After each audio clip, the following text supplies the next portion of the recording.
नमस्कार मित्रांनो, मी शीतल. स्वागत आहे तुमचं ट्रू स्टोरी चॅनलवर. मित्रांनो, मोठ्या आलिशान घराच्या दरवाजावर बेल वाजते. एक मुलगी तिथे पिझ्झा डिलिव्हर करायला आली आहे. दरवाजा उघडतो आणि समोर उभा असलेला माणूस दुसरा कोणी नसून तिचा स्वतःचा नवरा असतो. ती फक्त पैशासाठी तिथे आली नव्हती, तर यामागे एक खूप मोठं सत्य दडलं होतं. पण तिचा नवरा तिच्यावर इतका का रागवला होता आणि नंदिनीने त्याच्यासाठी नेमका कोणता मोठा त्याग केला होता?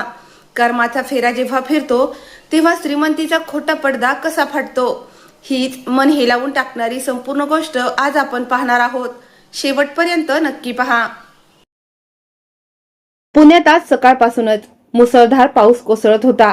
या पावसामुळे अख्खं शहर जणू जागेवरच थांबलं होतं. पण नंदिनीकडे थांबण्याचा कोणताही पर्याय नव्हता. तिच्या जुन्या दुचाकीचा आवाज पावसाच्या गटगटाटात कुठेतरी हरवून गेला होता. थंडीमुळे तिचं पूर्ण शरीर कापत होतं. हेल्मेटच्या काचेवर पडणाऱ्या पाण्याच्या थेंबामधून ती कशीबशी समोरचा रस्ता पाहण्याचा प्रयत्न करत होती. तिच्या डोक्यात फक्त एकच विचार सुरू होता की हा आजचा शेवटचा ऑर्डर आहे. पिझ्झाचा बॉक्स तिच्या पाठीवरच्या बॅगेत सुरक्षित होता, पण तिचं स्वतःचं आयुष्य मात्र प्रत्येक क्षणाला विस्कटत चाललं होतं. जशी ती सेनापती बापट रोडवरील त्या उंच आणि आलिशान इमारतीजवळ पोहोचली, तशी तिला तिची गरिबी आज नेहमीपेक्षा जास्त जाणवू लागली. तिथले चकाचक रस्ते आणि हवेत असलेला एक वेगळाच श्रीमंतीचा थाट तिच्या फाटलेल्या रेनकोटच्या वासापेक्षा अगदी वेगळा होता. तिथल्या सिक्युरिटी गार्डने तिच्याकडे असं पाहिलं जणू ती या चमचमत्या दुनियेचा भागच नाहीये. नंदिनीने चेहऱ्यावर आलेले ओले केस मागे केले आणि कापत्या हाताने मोबाईल काढून पुन्हा एकदा टॉवर आणि फ्लॅट नंबर चेक केला. लिफ्टच्या आत असलेल्या मोठ्या आरशात जेव्हा तिने स्वतःला पाहिलं तेव्हा तिची खरी परिस्थिती तिच्या समोर आली. गेल्या कित्येक वर्षापासून ती स्वतःच्या या अवस्थेकडे दुर्लक्ष करत आली होती. डोळ्यात प्रचंड थकवा आणि चेहऱ्यावर भूक आणि संघर्षाच्या रेषा स्पष्ट दिसत होत्या. कधी काळी हीच नंदिनी होती, जिला महागड्या साड्या आणि सोन्याच्या दागिन्यांची सवय होती. पण आज ती फक्त एक डिलिव्हरी गर्ल बनून आली होती. लिफ्ट जशी जशी वर जात होती तशी तिची धडधड विनाकारण वाढत चालली होती. जणू काहीतरी वाईट घडणार असल्याचा आभास तिला आधीच होत होता. पेंट हाऊसचा दरवाजा महागड्या सागवान लाकडाचा होता, ज्यावर सोन्याच्या रंगात सुंदर नक्षीकाम केलं होतं. तो दरवाजा पाहून तिथल्या श्रीमतीचा अंदाज येत होता. नंदिनीने एक दीर्घ श्वास घेतला आणि दारावरची बेल वाजवली. तिने पाठीवरची बॅग नीट केली आणि स्वतःला सावरण्याचा प्रयत्न केला. तिला वाटलं नेहमीप्रमाणे एखादा नोकर दरवाजा उघडेल, पिझ्झा घेईल आणि ती तिथून निघून जाईल. पण जसा दरवाजा उघडला तशी तिच्या पायाखालची जमीन सरकली. समोर विराज उभा होता. हा तोच विराज होता ज्याला ती 5 वर्षापूर्वी एका अंधाऱ्या रात्री नेहमीसारखी सोडून निघून गेली होती. त्याच्या अंगावर महागडा सिल्कचा गाऊन होता आणि डोळ्यात ती जुनी चमक होती. पण आता त्या चमकेमध्ये आधीपेक्षा जास्त कठोरता आणि शांतता आली होती. तो आधीपेक्षा कितीतरी पटीने यशस्वी आणि शक्तिशाली दिसत होता. तर नंदिनी त्याच्या समोर पावसात भिजलेली एक लाचार कर्मचारी बनून उभी होती. दोघांमध्ये एक असा भयानक सन्नाटा पसरला जो बाहेर पडणाऱ्या मुसळधार पावसापेक्षाही जास्त जड होता. विराजची नजर नंदिनीच्या चेहऱ्यावर खिळली होती. त्याच्या चेहऱ्यावरचा आश्चर्यचकित भाव हळूहळू रागात आणि तिरस्कारात बदलू लागला.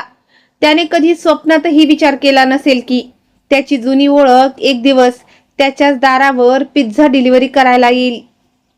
नंदिनीला वाटत होतं की तिथून पळून जावं किंवा तिथेच जमिनीवर कोसळावं, पण तिचा स्वाभिमान तिला तसं करू देत नव्हता. तिनं थरथरत्या हाताने पिझ्झाचा बॉक्स पुढे केला, पण तिचा आवाज जणू गळ्यात अडकला होता. खूप प्रयत्नाने स्वतःला सावरत ती म्हणाली, तुमचं ऑर्डर. विराजने पिझ्झा घेण्याऐवजी तिला वरून खाली नखशिकांत पाहिलं. तिची ही गरिबी पाहून जणू त्याच्या मनाला एक क्रूर आनंद मिळत होता. त्याच्या त्या आलिशान घराचा प्रकाश नंदिनीच्या डोळ्यांना बोचत होता आणि तिला तिच्या छोट्या अंधाऱ्या खोलीची आठवण करून देत होता. तो क्षण तिथेच थांबल्यासारखा वाटत होता आणि दोघांमधील जुन्या आठवणींचं वादळ पुन्हा घोंगू लागलं होतं. विराजने चेहऱ्यावर एक थोडं हसू आणत खिशातून नोटाचं बंडल काढलं आणि काही नोटा तिच्या दिशेने अशा फेकल्या जणू त्या कागदाच्या तुकड्यांशिवाय काहीच नव्हत्या. त्या नोटा थेट खाली जमिनीवर पडल्या, अगदी नंदिनीच्या चिखलाने माखलेल्या फाटक्या बुटांजवळ. बाकीचे पैसे टिप म्हणून ठेवून घे नंदिनी. विराजच्या प्रत्येक शब्दात विष विरघळलेलं होतं, जे नंदिनीच्या मनाला आतपर्यंत शिरत होतं. तिला या क्षणी समजलं की विराज तिला कधीच विसरू शकला नव्हता. त्याने फक्त स्वतःमधील तिरस्कार जिवंत ठेवला होता. नंदिनी त्या नोट्या उचलण्यासाठी खाली वाकली नाही. तिने डोळ्यात आलेले अश्रू कसेबसे रोखले आणि पूर्ण हिमतीनं विराजच्या डोळ्यात पाहिलं. तिला जाणवलं की ही भेट केवळ एक योगायोग नाही, तर कदाचित जुना हिशोब चुकता करण्याची वेळ आली आहे. तिने स्वतःला सावरत ठामपणे म्हटलं, आता माझं नाव फक्त नंदिनी आहे आणि मला तुमच्या दयेची अजिबात गरज नाही. विराजच्या डोळ्यात एक क्षण राग चमकला, पण त्याने स्वतःवर लगेच नियंत्रण मिळवलं. घराच्या आतून मंद संगीताचा आवाज येत होता, जो नंदिनीच्या शांत आयुष्याची जणू चेष्टा करत असल्यासारखा वाटत होता. तिला आठवलं की कधीतरी या संगीतावर दोघं एकत्र असायचे. तितक्यात विराजने आत येण्याचा इशारा केला, जो एखाद्या विनंतीपेक्षा हुकुमासारखा जास्त वाटत होता. आत ये, बाहेर खूप थंडी आहे आणि मला वाटतं आपल्या अर्धवट राहिलेल्या कहाणीवर आज बोलणं झालंच पाहिजे, विराज म्हणाला. नंदिनीला माहित होतं की या घराच्या आत पाऊल टाकणं तिच्यासाठी सोपं नाही. तिच्या भावना अजूनही कमजोर होत्या, पण तिचा स्वाभिमान तिला तिथून पळून जाऊ देत नव्हता. तिला वाटलं की आज तिला स्वतःची निर्दोषता सिद्ध करावीच लागेल. ती जड पावलांनी त्या थंड संगमरवरी फरशीवर चालू लागली. तिच्या चिखलाने माखलेल्या पायांचे डाग पांढऱ्या फरशीवर मागे सुटत होते. हॉलच्या मध्यभागी पोहोचून तिने आजूबाजूला पाहिलं. प्रत्येक गोष्ट इतकी महागडी आणि आलिशान होती की ती फक्त बघतच राहिली. भिंतीवरची चित्रे आणि तो मोठा झुंबर सांगत होता की विराजने किती संपत्ती आणि प्रतिष्ठा मिळवली आहे. विराज सोप्यावर बसला आणि त्याने नंदिनीलाही बसण्याचा इशारा केला, पण ती एखाद्या गुन्हेगारासारखी तिथेच उभी राहिली. तिला वाटत होतं की तिच्या असण्याने या घराची चमक फिकी पडेल, जे घर कधी काळी तिचंही असू शकलं असतं. विराजने टोमणा मारत म्हटलं, तर एका श्रीमंत बापाची मुलगी आज गल्लोगल्ली जेवण पोचवण्याचं काम करते. खरंच कर्माचा हिशोब मोठा विचित्र असतो. नंदिनीने आपले डोळे घट्ट मिटून घेतले. आपली हतबलता सांगून आता काहीच फायदा नव्हता. विराजला तिच्या वडिलांच्या दिवाळखोरीबद्दल आणि त्यांच्या मृत्यूबद्दल काही माहीत आहे की नाही हे तिला ठाऊक नव्हतं. तिने आपले हात घट्ट आवळले, जेणेकरून तिची भीती विराजला दिसणार नाही. विराजने पिझ्झाचा बॉक्स न उघडताच टेबलवर एका बाजूला सरकवला. त्याला खाण्यात अजिबात रस नव्हता. त्याला फक्त नंदिनीला मानसिक त्रास द्यायचा होता आणि ती किती खाली घसरली आहे याची जाणीव करून द्यायची होती. तेवढ्यात नंदिनीची नजर विराजच्या हातातील त्या जुन्या अंगठीवर गेली, जी तिने कधीतरी मोठ्या प्रेमाने आणि आशेने त्याला घातली होती. ते पाहून तिच्या हृदयाचे ठोके आणखी वाढले. कदाचित इतक्या तिरस्कारानंतरही कुठेतरी काहीतरी शिल्लक होतं. विराज अचानक रागाने ओरडला, तू मला अशा वेळी सोडून गेली होतीस जेव्हा मला तुझी सर्वात जास्त गरज होती, आणि आज बघ देवाने तुला कुठे आणून उभा केलाय. त्याच्या आवाजात वर्षानुवर्षाचं दुःख आणि एकटेपणा स्पष्ट जाणवत होता. तो आता राग बनून बाहेर पडत होता. नंदिनी शांत उभी राहिली. ती विराजला हे सांगू शकत नव्हती की तिने जे काही केलं ते फक्त त्याचं भविष्य वाचवण्यासाठी केलं होतं. तिच्या मनात खूप काही होतं, पण प्रत्येक शब्द तिच्या सुकलेल्या ओठांवर येऊन थांबत होता.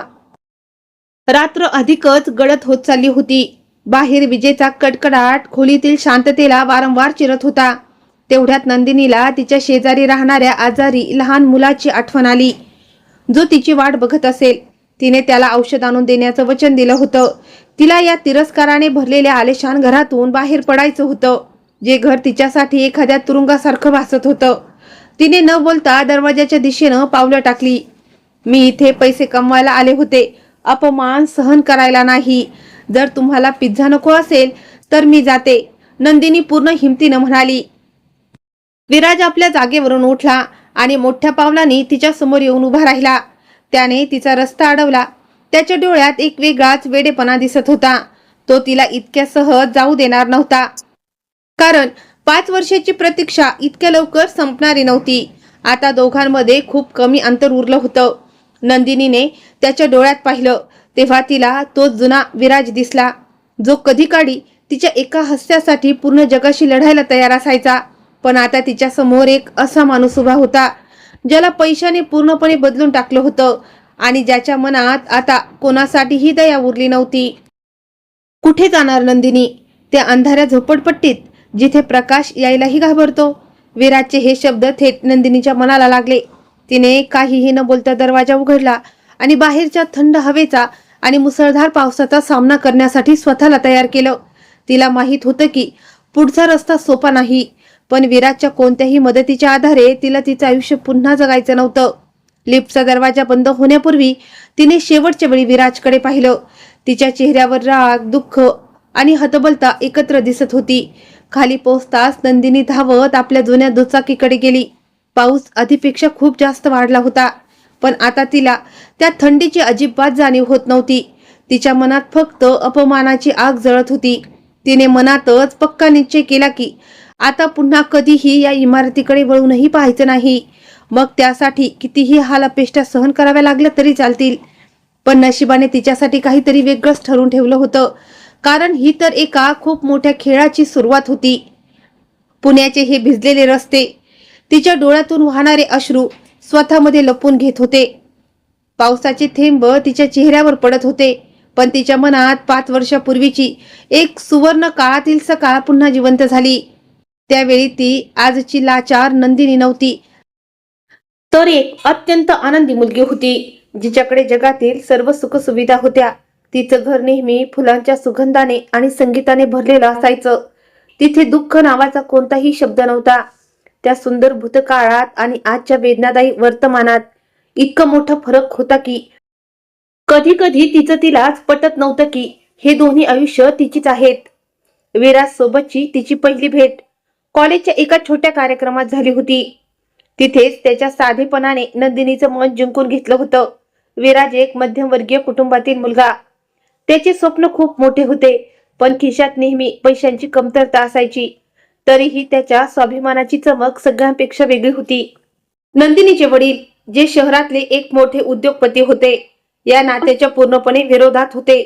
गरिबी एक दिवस प्रेमालाही संपून टाकते, असं त्यांच्या वडिलांचं मानणं होतं. पण नंदिनीने दुनिया, समाज किंवा कुटुंब कोणाचीच पर्वा केली नाही. तिने फक्त आपल्या मनाचं ऐकलं आणि विराजचा हात पकडला. दोघांनी एका छोट्याशा मंदिरात अत्यंत साधेपणानं लग्न केलं, जिथे त्यांच्या प्रेमाचे साक्षीदार फक्त देव होते. नंदिनीने आपले महागडे कपडे, दागिने आणि श्रीमंती थाट सगळं काही सोडलं, जेणेकरून एका भाड्याच्या खोलीत ती तिचं नवीन जग बसवू शकेल. सुरुवातीचे दिवस खूप कठीण होते. प्रत्येक रुपयाचा हिशोब ठेवावा लागायचा, पण दोघांचे प्रेम प्रत्येक कमतरतेवर मात करायचं. रात्री दोघं अनेकदा छतावर बसून चांदण्यांकडे पाहत आपल्या भविष्याची सुंदर स्वप्न रंगवायचे. विराज दिवस रात्र मेहनत करायचा, जेणेकरून तो नंदिनीला जगातील सर्व आनंद देऊ शकेल, आणि नंदिनी प्रत्येक पावलावर त्याची सर्वात मोठी ताकद बनून उभी असायची. तिने घराची सर्व छोटी मोठी कामं ही आनंदाने शिकून घेतली होती, जी तिने आधी कधीच केली नव्हती. कारण विराजच्या एका हास्यात तिला जणू पूर्ण जग दिसायचं. पण त्यांच्या या आनंदाला खूप लवकर कोणाची तरी नजर लागणार होती. नशिबाने त्यांच्या विरुद्ध एक खूप मोठं कारस्थान रचलं होतं. अचानक नंदिनीच्या वडिलांचा व्यवसाय पूर्णपणे बुडाला. बाजारात त्यांची प्रतिष्ठा पणाला लागली. मोठ्या नुकसानीमुळे ते आतून पूर्णपणे खचले आणि कर्जाच्या ओझ्याखाली दबत गेले. दुसरीकडे विराजची आई कुमुदताई, ज्या सुरुवातीपासूनच या लग्नाच्या विरोधात होत्या, त्यांनी या संधीचा फायदा घेण्याचं ठरवलं. त्यांनी नंदिनीला धमकी दिली की जर ती नेहमीसाठी विराजच्या आयुष्यातून दूर गेली नाही, तर त्या विराजला एका खोट्या पोलीस केसमध्ये अडकवतील. कुमुदताईंचं असं मानणं होतं की नंदिनीमुळे त्यांचा मुलगा कधीच मोठा माणूस बनू शकणार नाही. नंदिनी समोर एका बाजूला तिच्या वडिलांची अब्रू होती आणि दुसऱ्या बाजूला तिच्या पतीचं भविष्य आणि तिचं स्वातंत्र्य. तिला सांगण्यात आलं की जर तिने विराजला सोडलं तर तिच्या वडिलांचं सर्व कर्ज माफ केलं जाईल आणि विराजही पोलीस केस पासून वाचेल. नंदिनी आतून पूर्णपणे तुटली होती. विराजला सोडण्याचा विचारच तिच्या मनाला चिरत होता, पण तिच्यासाठी विराजची सुरक्षा आणि त्याचं करिअर सर्वात महत्वाचं होतं. म्हणूनच तिने स्वतःच्या चेहऱ्यावर एक खोटा मुखवटा चढवला, जेणेकरून विराजला वाटेल की ती फक्त पैशासाठी त्याला सोडून जात आहे.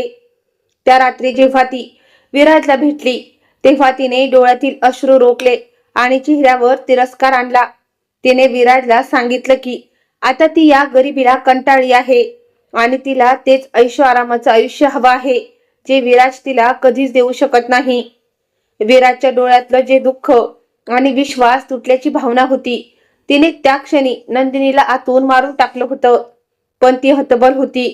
ती मागे वळून न पाहता त्या घरातून निघून गेली, जे घर तिने स्वतःच्या प्रेमानं वसवलं होतं. विराजला वाटलं की नंदिनीने त्याला फक्त पैशासाठी सोडलं. तोच तिरस्कार पुढे जाऊन त्याच्या यशाचं सर्वात मोठं कारण बनला. त्याला हे अजिबात माहित नव्हतं की नंदिनीनं तिचं पूर्ण आयुष्य फक्त यासाठी गमावलं होतं, जेणेकरून एक दिवस विराज एक यशस्वी माणूस बनू शकेल. घर सोडल्यानंतर काही दिवसातच नंदिनीच्या वडिलांचा मृत्यू झाला आणि ती या जगात पूर्णपणे एकटी पडली. त्यानंतर तिने शपथ घेतली की ती कधीच विराजच्या समोर जाणार नाही आणि आपल्या या निनावी आयुष्यातच स्वतःच्या निर्णयाची शिक्षा भोगत राहील. तिने आपल्या जुन्या आयुष्याशी जोडलेली प्रत्येक गोष्ट संपून टाकली होती. अगदी ते फोटो सुद्धा जाळून टाकले होते, ज्यात ती विराज सोबत आनंदाने हसत होती. ती पुण्याच्या एका गजबजलेल्या भागात एका छोट्याशा खोलीत राहू लागली, जिथे गरिबी हीच तिची सर्वात मोठी सोबती बनली होती. तिने शिवणकाम केलं, कपड्यांवर भरण केलं, मजुरी केली आणि न जाणो किती लहान मोठी कामं केली, जेणेकरून ती स्वतःचा उदरनिर्वाह करू शकेल. नंतर तिने एका फूड डिलिव्हरी कंपनीत नोकरी पत्करली, जिथे तिचा मॅनेजर प्रत्येक डिलिव्हरी वेळेवर करण्यासाठी तिच्यावर सतत दबाव आणायचा. पण आठवणी अशा गोष्टी असतात ज्या माणसाचा पिच्छा कधीच सोडत नाहीत, मग माणूस त्याच्यापासून कितीही दूर जाण्याचा प्रयत्न का करेना. जेव्हा तिला समजलं की विराज आता एक खूप मोठा बिझनेसमॅन बनला आहे, तेव्हा तिच्या मनात एकाच वेळी आनंद आणि वेगळाच रिकामापणा दाटून आला. तिला या गोष्टीचं समाधान होतं की तिचं बलिदान वाया गेलं नाही, पण त्याची किंमत तिने स्वतःचं पूर्ण आयुष्य देऊन चुकवली होती. ती अनेकदा लांबूनच विराजच्या बातम्या वाचायची, त्याचे फोटो पाहायची आणि स्वतःची समजूत काढायची की चला, कमीत कमी तो खुश तर आहे. पण आजच्या या भेटीने तिला जाणीव करून दिली की विराजच्या मनात तिच्यासाठी आता फक्त तिरस्कार, वेदना आणि बदल्याची आग उरली आहे. पाऊस आता थोडा कमी झाला होता, पण नंदिनीच्या मनातील वादळ अजूनही शांत झालं नव्हतं. तिच्या जुन्या दुचाकीचा आवाज तिला वारंवार आजच्या परिस्थितीची जाणीव करून देत होता, जिथे ती फक्त एक डिलिव्हरी गर्ल होती आणि तिचा मॅनेजर दररोज नवीन टार्गेट देऊन तिच्या अडचणी आणखीन वाढवत होता. तिने आपल्या ओल्या हाताने चेहरा पुसला आणि स्वतःला समजवण्याचा प्रयत्न केला की विराज आता तिचा कोणीच लागत नाही.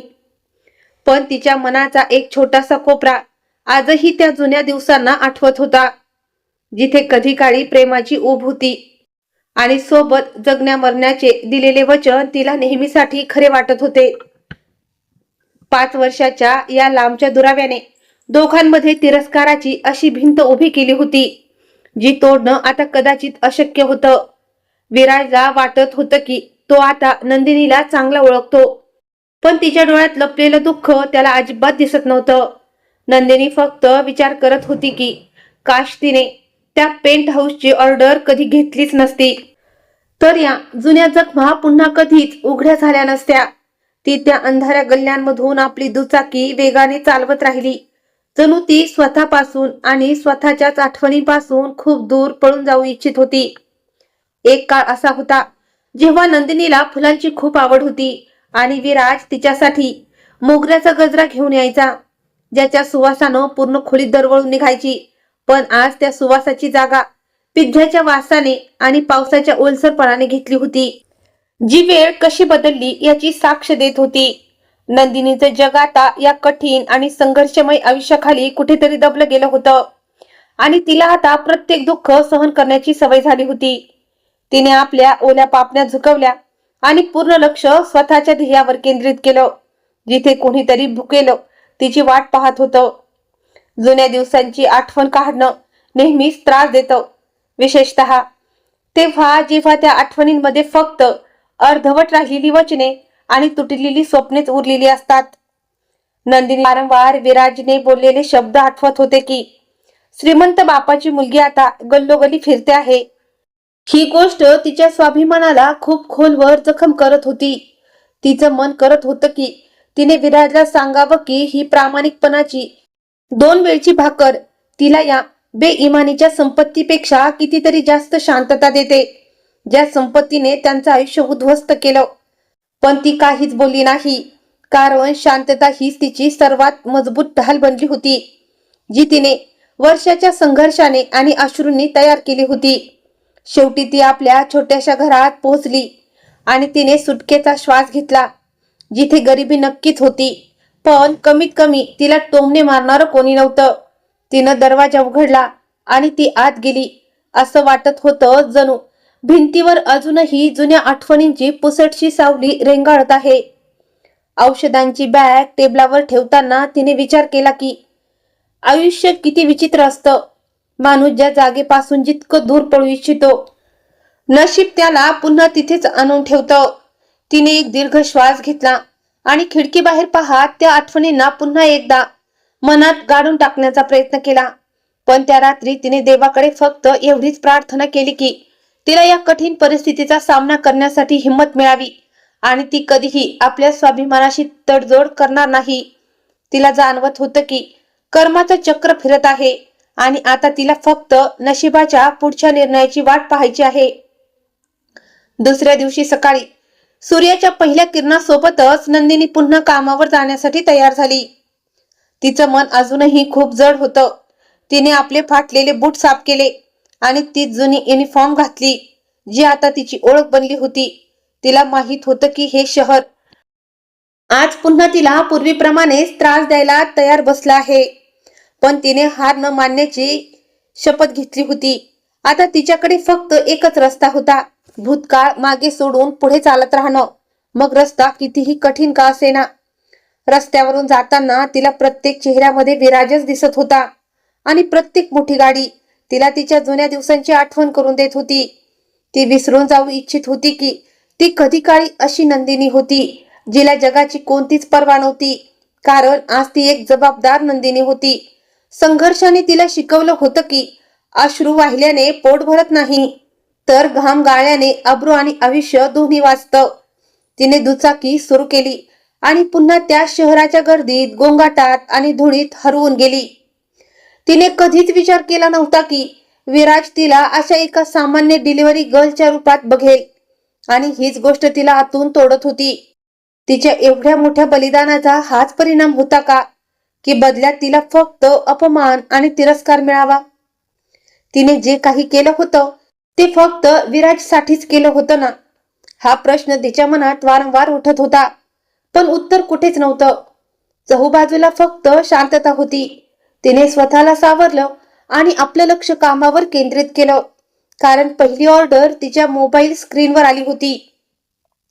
आयुष्याच्या या वळणावर तिला समजू लागलं होतं की प्रेम आणि तिरस्कार यामधील रेषा खूप पुसट असते आणि अनेकदा दोन्हींमधला फरक समजणं कठीण होतं. विराजचं यश पाहून तिला आनंद तर होत होता, पण त्याचं बदललेलं वागणं तिला आतून पोखरत होतं. संपत्ती खरोखरच माणसाच्या मनातील दया आणि जुन्या आठवणी संपून टाकते का, की हे फक्त जगाला दाखवण्यापुरतं एक नाटक असतं? ती याच विचारांमध्ये गुंफलेली असताना शहराच्या वेगासोबत वाहत चालली होती. तिला जाणवलं की कर्माचं फळ फक्त शिक्षा देत नाही, तर माणसाला सत्याचा सामना करण्यासाठी ताकदही देतं, मग ते सत्य कितीही कटू का असेना. कदाचित कालची भेट याच गोष्टीचा इशारा होती की आता तिला तिच्या भूतकाळाच्या सावलीतून पूर्णपणे बाहेर पडावं लागेल. तिला तिचं नवीन आयुष्य कोणतेही ओझ्याशिवाय जगावं लागेल, मग त्यात सुखसुविधा नसतील तरी चालतील, पण मनाला शांतता नक्कीच असायला हवी. नंदिनीनं एक दीर्घ श्वास घेतला आणि पुन्हा आपल्या कामाला लागली. देवावर तिचा विश्वास होता की तो जो काही करतो ते चांगल्यासाठीच करतो. पुढच्या दिवशी जेव्हा नंदिनी पिझ्झा आउटलेटवर पोहोचली तेव्हा तिच्या मॅनेजरने तिला एक खास सूचना दिली. एक महत्त्वाच्या ग्राहकाने खास करून तिच्याकडून डिलिव्हरी करण्याची मागणी केली होती आणि त्यासाठी जास्तीचे पैसेही दिले होते.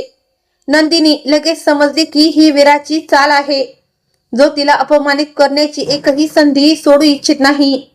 पण ती नकार देऊ शकत नव्हती, कारण नोकरी गेली तर तिचा उदरनिर्वाह कसा होणार. तिने जड अंतकरणानं बॅग उचलली आणि पुन्हा याच आलिशान इमारतीच्या दिशेने आपली दुचाकी वळवली.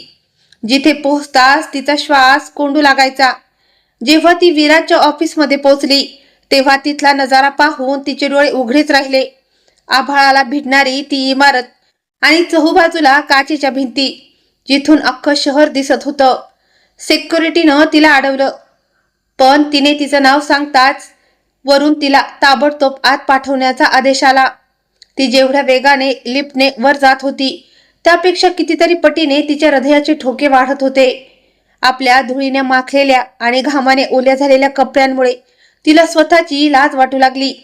तिला असं वाटत होतं जणू ती अशा एका जगात पोचली आहे जिथे तिच्यासारख्या लोकांची कोणतीच जागा नाही. विराज आपल्या केबिनमध्ये बसला होता. त्याच्यासोबत त्याचे बिझनेस पार्टनर आणि काही परदेशी गुंतवणूकदार बसले होते. नंदिनी जशी आत गेली तसा पूर्ण खोलीत सन्नाटा पसरला आणि सर्वांच्या नजरा तिच्यावर खिळल्या. विराजने चेहऱ्यावर एक उपरोधिक हसू आणत तिच्याकडे पाहिलं आणि आपल्या मित्रांना म्हणाला, हीच माझी सर्वात विश्वासू डिलिव्हरी पार्टनर, जी नेहमी वेळेवर पोहोचते. त्याच्या आवाजात एक तीव्र टोमणा लपलेला होता. नंदिनीची मान शरमेनं खाली झुकली, कारण ती समजून चुकली होती की विराज हे सगळं फक्त तिला कमी दाखवण्यासाठी करत आहे. विराजने टेबलवर ठेवलेल्या फाईलकडे आणि त्या पिझ्झाकडे पाहत तो तिथेच ठेवण्याचा इशारा केला.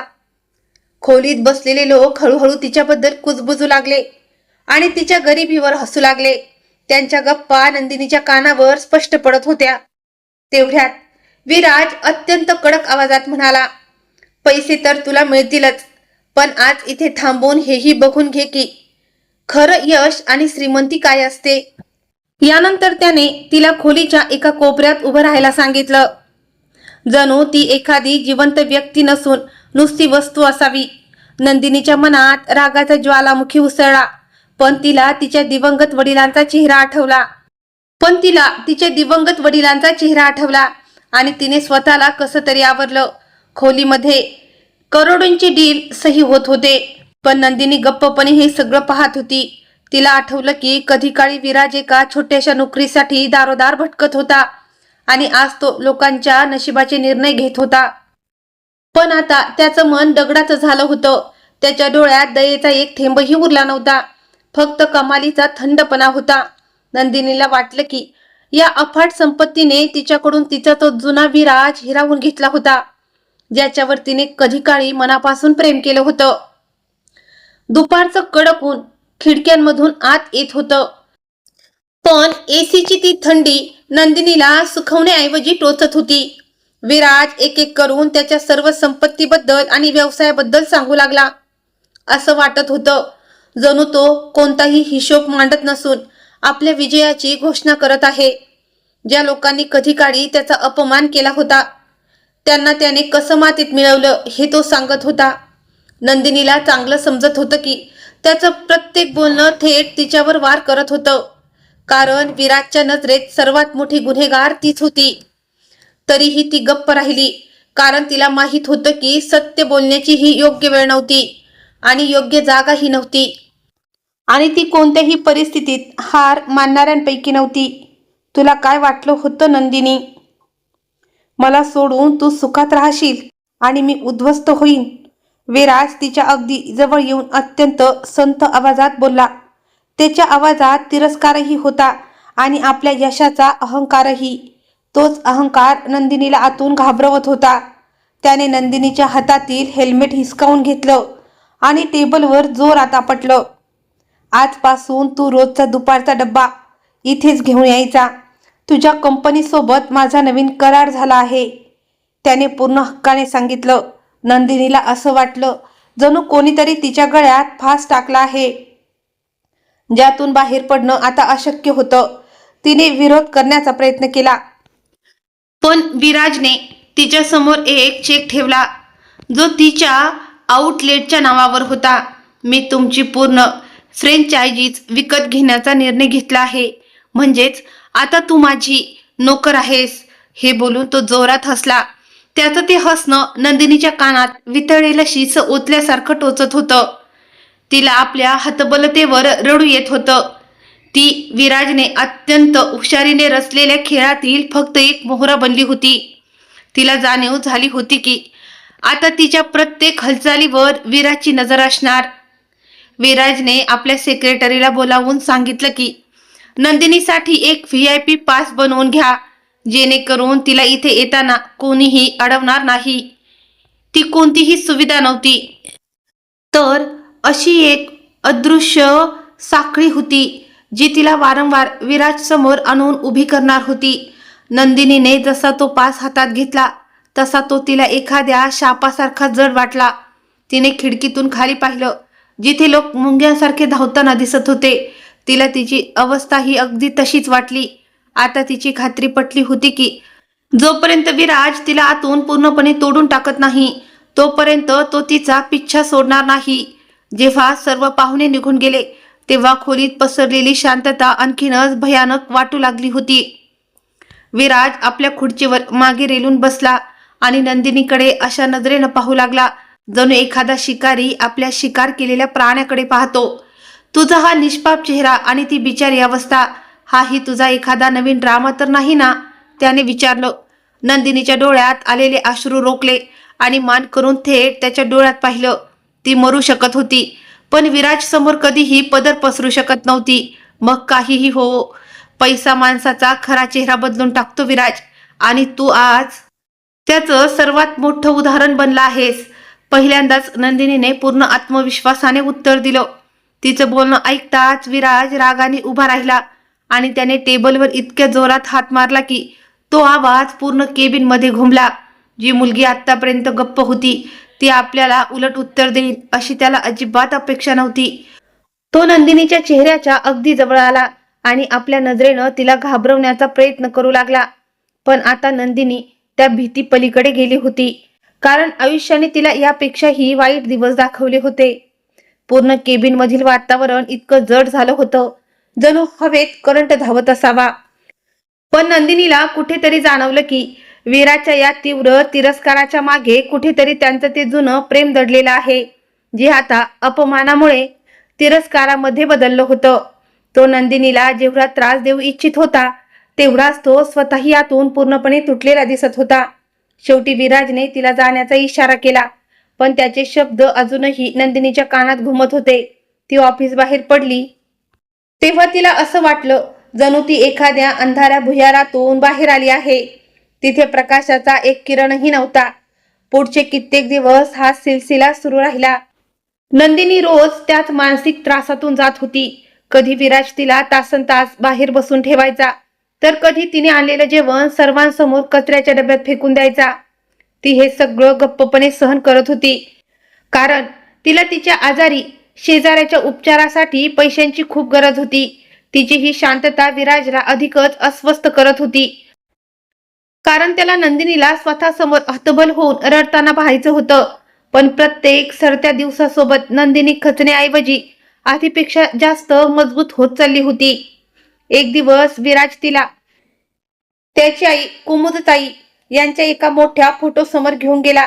तुला आठवतंय, यांनीच म्हटलं होतं की तू कधीच माझ्या लायकीची बनू शकत नाहीस. त्याने त्या फोटोकडे पाहत म्हटलं. नंदिनीच्या छातीत वेदनेची एक तीव्र कळ आली, कारण तिला माहित होतं की त्यांच्या आयुष्याचा खेळ खंडोबा करणारी खरी सूत्रधार हीच बाई होती. तिला सगळं सत्य ओरडून सांगावंसं वाटत होतं, पण तिने स्वतःला रोखलं. तिला जाणवलं की विराज अजूनही सत्य ऐकण्याच्या किंवा समजून घेण्याच्या मनस्थितीत नाही. त्यानंतर विराजने त्याला मिळालेली एक महागडी घड्याळ दाखवली आणि म्हणाला, या घड्याळाची किंमत तुझ्या 10 वर्षाच्या कमाईपेक्षाही जास्त आहे. त्यावर नंदिनी किंचित हसली आणि म्हणाली, वेळेची किंमत घड्याळावरून ठरत नसते विराज, तर ती अशा लोकांवरून ठरते ज्यांच्यासोबत आपण आपला वेळ घालवतो. हे ऐकताच विराजचा राग अनावर झाला. त्याने ते घड्याळ उचललं आणि समोरच्या भिंतीवर जोरात फेकून मारलं. घड्याळाच्या काचेचे तुकडे पूर्ण खोलीत विखुरले गेले, अगदी तसंच जसं त्यांचं नातं विखुरलं होतं. नंदिनीने एक शब्दही न बोलता त्या तुकड्यांकडे पाहिलं आणि ती तिथून निघून गेली. प्रत्येक संध्याकाळसोबत तिचा थकवा आणि मानसिक ओझं वाढत चाललं होतं, जे तिच्या चेहऱ्यावर स्पष्ट दिसत होतं. तिला तिच्या गरिबीची कधीच लाज वाटली नव्हती, पण विराजचं हे वागणं तिला आतून पोखरत होतं. ती अनेकदा विचार करायची की विराजला कधी त्या बलिदानाचा पत्ता लागेल का, जे तिने त्याला वाचवण्यासाठी दिलं होतं. पण दुसऱ्या क्षणी ती स्वतःला सावरत असे. कदाचित नशिबाने त्याच्यासाठी हेच लिहिलं होतं की दोघांनीही आपापल्या दुःखाच्या आगीत जळत राहावं. तिने दुचाकी सुरू केली आणि पुन्हा ती आज गल्लीबोळाच्या दिशेने निघाली, जिथे तिचं ते छोटंसं घर होतं. रस्ताभर तिला विराजच्याच गोष्टी आठवत होत्या. तो आता फक्त नफा आणि तोटा याचीच भाषा समजत होता. त्याच्यासाठी नाती आणि भावना यांना काहीच किंमत उरली नव्हती. नंदिनीला सर्वात जास्त दुःख या गोष्टीचं होतं की ज्या माणसाला वाचवण्यासाठी तिने सर्व काही गमावलं, तो माणूस आज स्वतःच गमावून बसला होता. त्याच्या संपत्तीने त्याला मोठा महाल तर दिला होता, पण त्या महालात कुठेच आनंद नव्हता. गर्दीने भरलेल्या या शहरातही नंदिनी स्वतःला विराजपेक्षा कितीतरी पटीनं श्रीमंत समजत होती.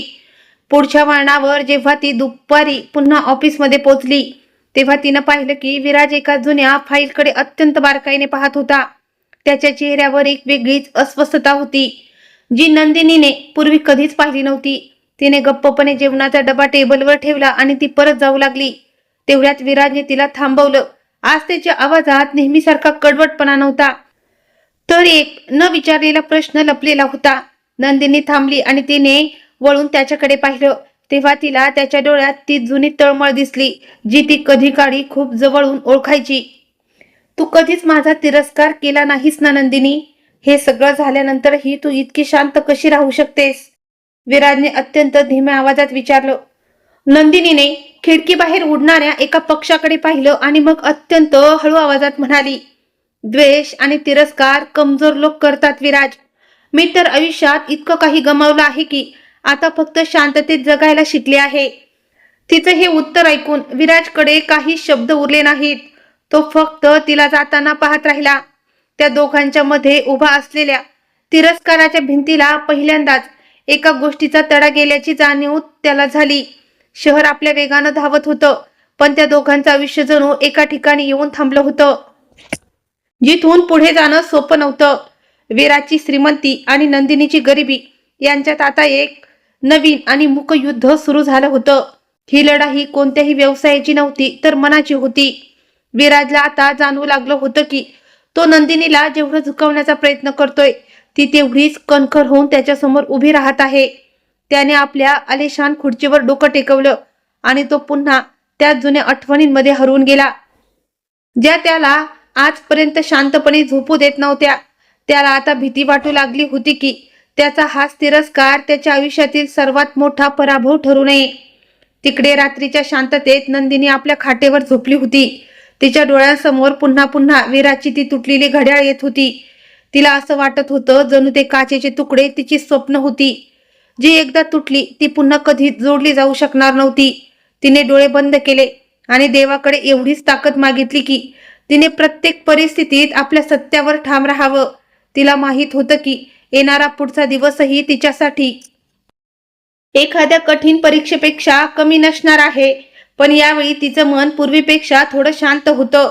त्या अंधाऱ्या खोलीतही तिला तिच्या प्रामाणिकपणाचा प्रकाश स्वच्छ दिसत होता. दुसऱ्या बाजूला विराजच्या मनातील अस्वस्थता मात्र वाढत चालली होती.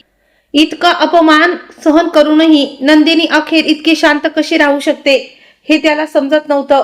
शेवटी त्याने आपली आलिशान गाडी काढली आणि गुपचूप नंदिनीचा पाठलाग करण्याचा निर्णय घेतला. त्याला तिच्याबद्दल पूर्ण सत्य जाणून घ्यायचं होतं. रात्रीच्या त्या सुनसान रस्त्यावर त्याची महागडी गाडी एखाद्या शिकाऱ्यासारखी नंदिनीच्या जुन्या मोटरसायकलच्या मागे हळूहळू चालत होती. ही केवळ तिची चौकशी करण्याची उत्सुकता नव्हती, तर त्याच्या मनात वर्षानुवर्ष जळणाऱ्या सुडाच्या अग्नीचं एक नवीन रूप होतं. जसजसं ते दोघं पुण्यातील त्या अरुंद आणि दुर्गंधीयुक्त गल्ल्यांच्या दिशेने चालू लागले, तसा विराजचा जीव गुदमरू लागला. तिथल्या हवेत गरिबीची जाणीव पसरली होती. तो पाहत होता की नंदिनी किती सहजतेने आपली बाईक त्या अरुंद गल्ल्यांमधून काढत होती, जिथे प्रकाशाचा किरणही जाण्यास घाबरत होता. मागे चमचमणारं शहर सुटलं होतं आणि समोर फक्त तुटलेली छतं आणि प्लॅस्टिकने झाकलेली छोटी मोठी घरं होती. विराजचा स्वतःच्या डोळ्यावर विश्वास बसत नव्हता की जी मुलगी कधी काळी एका चांगल्या भागात सन्मानाने जगत होती, ती आज इथे राहत आहे. नंदिनीने एका जुन्या तुटलेल्या घरासमोर आपली बाईक थांबवली. तिने आपल्या बॅगमधून औषधं आणि खाण्याचे काही पॅकेट्स काढले, जे ती येताना रस्त्यातून विकत घेऊन आली होती. विराज लांब आपल्या गाडीत बसून हे सगळं पाहत होता. थकलेली असूनही तिच्या चेहऱ्यावर एक अद्भुत शांतता आणि सुकून होता. तिने आपली भिजलेली साडी नीट केली आणि लोखंडाच्या अरुंद पायऱ्या चढून वर बनवलेल्या एका छोट्या खोलीत गेली. विराजने आपली गाडी थोडी लांब उभी केली आणि तो चुपचाप पायी तिच्या मागे निघाला. जेव्हा तो खोलीच्या दरवाजापाशी पोहोचला, तेव्हा त्याने पाहिलं की नंदिनी एका वृद्ध आणि आजारी महिलेचे पाय दाबत होती. ती महिला तिच्या एका जुन्या सहकार्याची आई होती, ज्याच्या अपघाती मृत्यू झाला होता आणि आता नंदिनीच तिचा एकमेव आधार होती. खोलीच्या भिंतीवरून ओल गळत होती आणि प्रकाशाच्या नावावर फक्त एक छोटासा बल्ब जळत होता, जो सारखा लुकलुकत होता. हे सगळं पाहून विराजच्या हृदयाचे ठोके वाढू लागले. नंदिनी त्या वृद्ध महिलेशी इतक्या प्रेमाने आणि आपुलकीने बोलत होती, जणू ती तिची स्वतःची आई असावी. तेवढ्यात तिथे दोन लहान मुले धावत आली आणि नंदिनीला बिलगली. त्यांच्या डोळ्यात नंदिनीला पाहून खरीखुरी खुशी साफ दिसत होती. नंदिनीने आपल्या बॅगमधून बिस्किटाचे पॅकेट्स काढले आणि त्या दोन्ही मुलांना दिले, जणू ती त्यांची स्वतःची आई किंवा मोठी बहीण असावी. विराजने पाहिलं की ती स्वतः भिकलेली होती, पण तरीही त्या मुलांची आणि त्या वृद्ध महिलेची सेवा करताना तिच्या चेहऱ्यावर एक वेगळंच समाधान होतं. तिच्या चेहऱ्यावर तीच जुनी ममता होती, जिने कधी काळी विराजच्या एकट्या आयुष्यात प्रेमाचे रंग भरले होते. त्याला आठवलं की आज ऑफिसमध्ये त्याने नंदिनीचा किती मोठा अपमान केला होता. तिच्या गरिबीची सर्वांसमक्ष थट्टा उडवली होती, पण आज तो डोळ्यांनी जे पाहत होता, ते त्याने मनात तयार केलेल्या बेवफा नंदिनीच्या प्रतिमेपेक्षा पूर्णपणे वेगळं होतं. पहिल्यांदा त्याला आपल्या अफाट संपत्तीची आणि अहंकाराची लाज वाटू लागली. त्याला जाणीव झाली की तो आत्तापर्यंत प्रत्येक गोष्ट फक्त तिरस्काराच्या नजरेतून पाहत आला होता. नंदिनीनं त्या वृद्ध महिलेला औषध दिलं आणि नंतर ती फाटलेली गोधडी व्यवस्थित पांघरली, जेणेकरून तिला रात्री थंडी वाजणार नाही. त्यानंतर तिने खोलीच्या एका कोपऱ्यात ठेवलेल्या भगवान कृष्णाच्या छोट्याशा मूर्तीसमोर दिवा लावला आणि बराच वेळ हात जोडून ती प्रार्थना करत राहिली. खिडकीच्या मागे उभा असलेला विराज हे सगळं पाहत होता. त्याला असं वाटलं जणू तो अशा एका स्त्रीला पाहत आहे, जी स्वतः हजारो दुःखात जगत आहे, पण तरीही इतरांसाठी आशेचा किरण बनली आहे.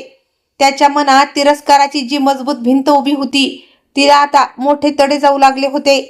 खोलीच्या एका कोपऱ्यात एक छोटेसे टेबल होते, ज्यावर नंदिनीच्या वडिलांचा धुळीने माखलेला फोटो ठेवला होता आणि समोर काही सुकलेली फुले पडली होती. विराजने पाहिलं की नंदिनीनं तो फोटो स्वच्छ केला आणि आपले डोळे बंद केले, जणू ती आपल्या वडिलांची माफी मागत असावी.